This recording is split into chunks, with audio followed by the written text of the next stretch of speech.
Sports 910. Rick, this Tom Brady guy, pretty good, huh? Pretty good. Moves the needle. So he's pretty good with two teams, including the second team that he signed with on March 20th, and then we're in the middle of a lockdown, so he didn't get to practice with his team live in no preseason games. Then he has a couple of games to get set, and everybody said he's too old, he's outlived his usefulness, he hates Arians, he can't stand Leftwich, the defense sucks, it's an awful team. So it took him a month or two to get settled, and then he said, all right, I'm better than everybody around the NFL. And then, by the way, he wins the MVP award, and he takes, which I've got to figure out whether it's really a replica and how many there are, the Lombardi Trophy, and throws it in Tampa Bay, and but for Gronkowski's hands, it's still around. Yeah, I don't get that. And one other thing that he did, he's such a big ambassador for Under Armour, and he had the swoosh Nike on his T-shirt, and he covered it up during the ceremony. How smart a guy is this TB12? Well, listen, he's a brand manager. He's got his wife managing her own brand as a legitimate superstar in her own right, and he's doing it right. I'll tell you what it does is ends any debate as to the football side of who's the best athlete ever. That's over. And then you can have some interesting discussions, which are all great, but none substantive because there's no right answer to, is this the best athlete ever? And, is Tom Brady today better than Babe Ruth was then? We don't know because there wasn't social media and all of that. But it is an inspiring discussion. And I can't see anybody other. And the reason I mentioned Bob Ruth is because he changed his name to Babe.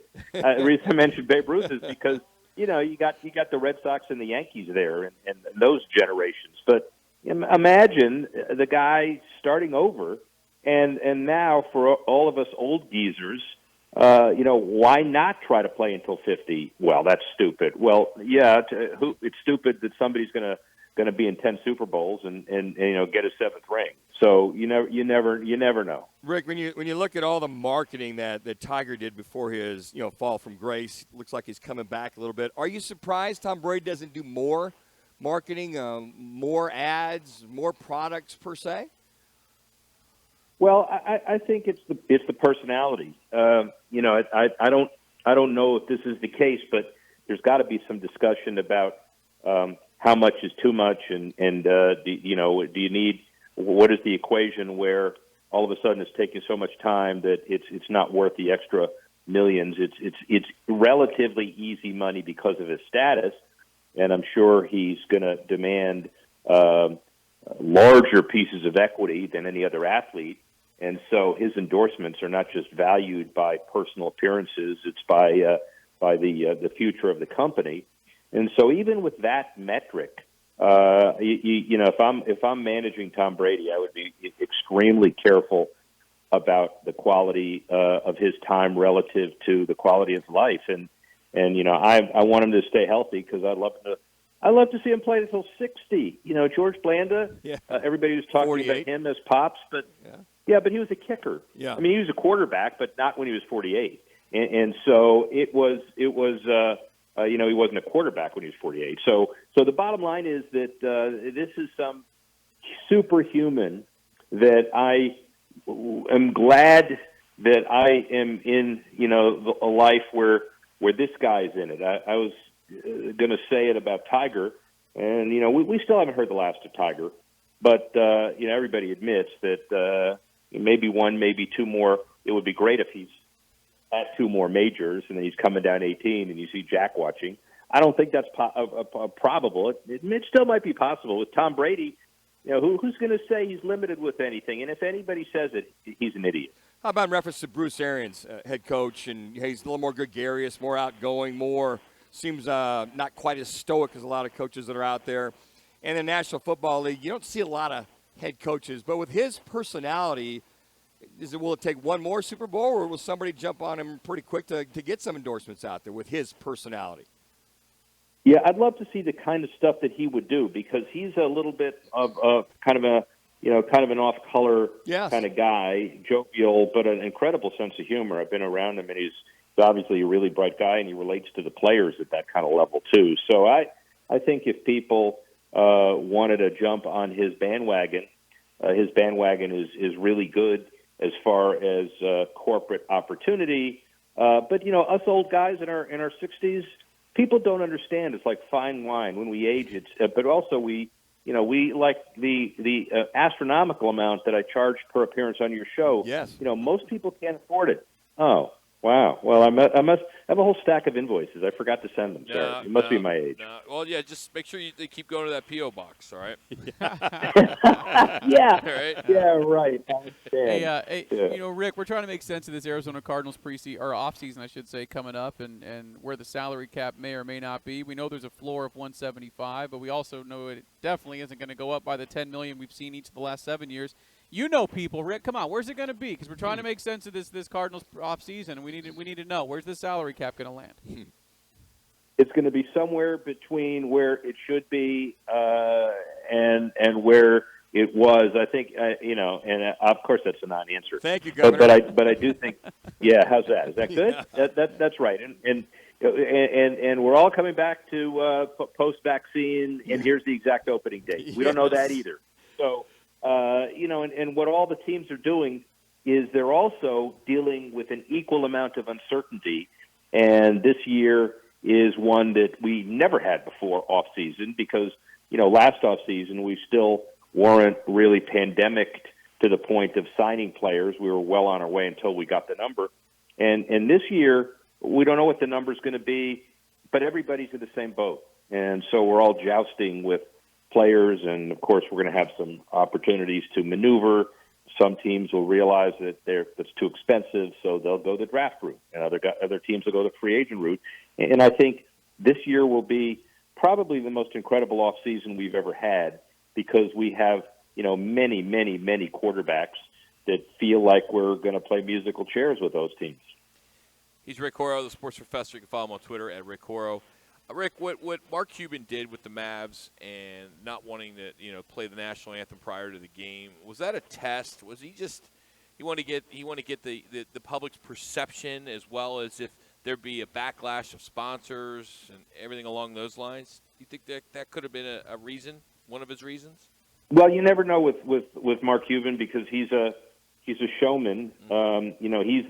He's the celebrity reality guy who made it and then continued to make it. We've had somebody in the White House like that, but this situation is one where you could easily talk to the sponsors and do some polling.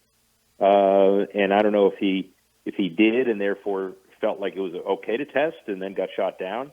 But obviously it's a wake-up call that he was prepared to give up once he saw what the response was. And, maybe it's also a test to see how the players, not only his players, but other players would have responded to that, although it's probably not the right time to do that, to be honest, if that's what the motivation.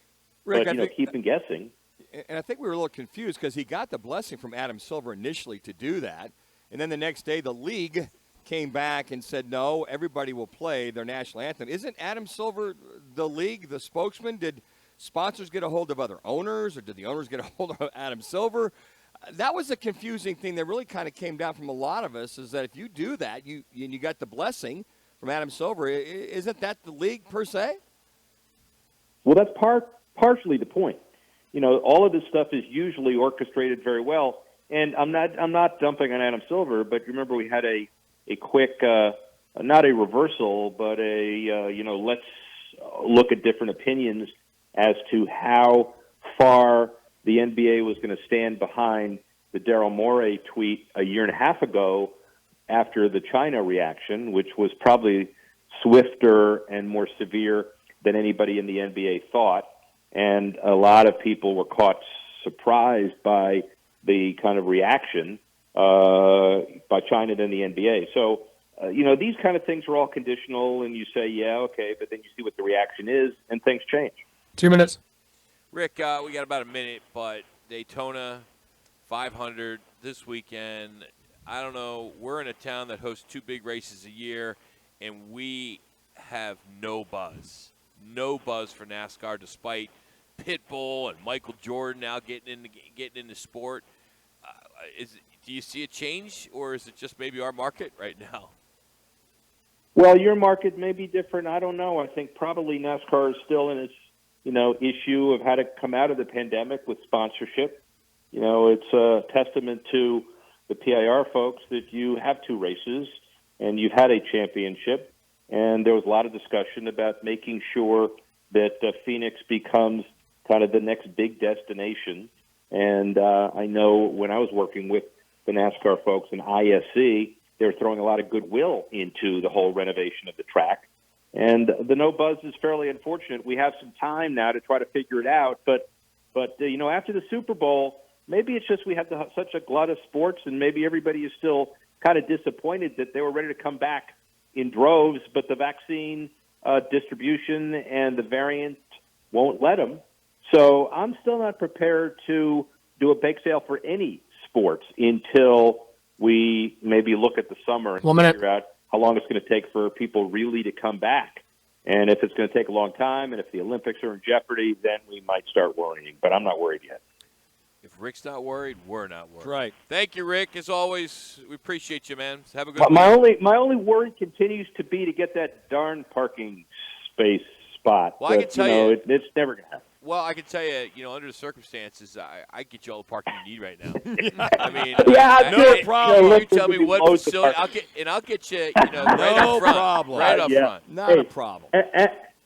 As usual with you, too little, too late. Oh, Goodbye. Good point. Yeah. Thank you, Rick. Thanks, Rick. Bye. Hey, follow him on Twitter at Rick Horrow.